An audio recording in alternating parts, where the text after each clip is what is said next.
The original facilities was down off Euclid Avenue around 23rd Street. It burned down before I moved out here.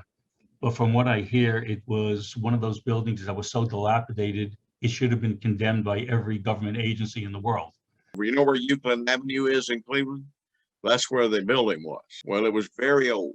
In the warehouse, I could actually see daylight between the planks. And then they built their plant on Alpha Drive in Highland Heights, which was at the time modern day. They had their tremendous office. They had a large warehouse. They started building up a staff. Customer service was like one big area, just the desks in a row. And then the file department was in front of you. So you would just call out for a folder, for an account. Every customer had an account folder. So those all had to be put away in alphabetical order every day. Back then, when we took an order, we wrote it up on paper. And at the end of the day, sent the orders in by mail. You wrote an order and mailed that order at the end of the day to Cleveland.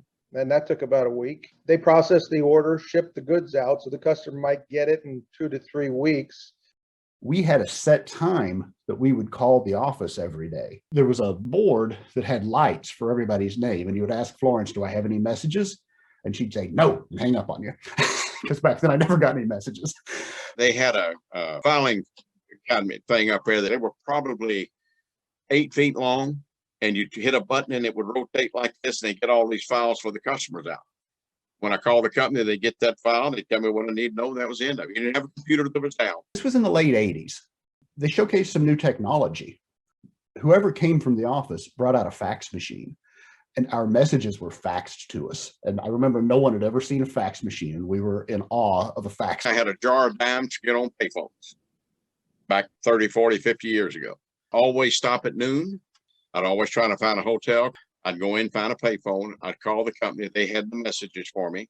I'd then contact the customers right then. I'd get back in the car, work the rest of the day, get my messages at night. The next morning from home, I'd call anything I needed to call and go back to work. Back then, the price books were little 3x5 3-ring binders, and we wrote it out and we made our own price book. That's one thing that to me has just changed so much. The biggest change has got to be the product line. All kinds of products were brought in. Disposables were introduced by the Weisskopfs. Different wipers for different applications, different sizes. Actually, the 3 products were 1977. Mr. Bulky, we still have it. More Wipe, and I think it was Hippie Wipe was the third. That was it. So we had a towel that was in our book as Hippie Wipe. And I had long hair back then, and being 21, and I was calling on 50-year-old guys, I could not call a hippie wipe. So I had to call that towel hip towel.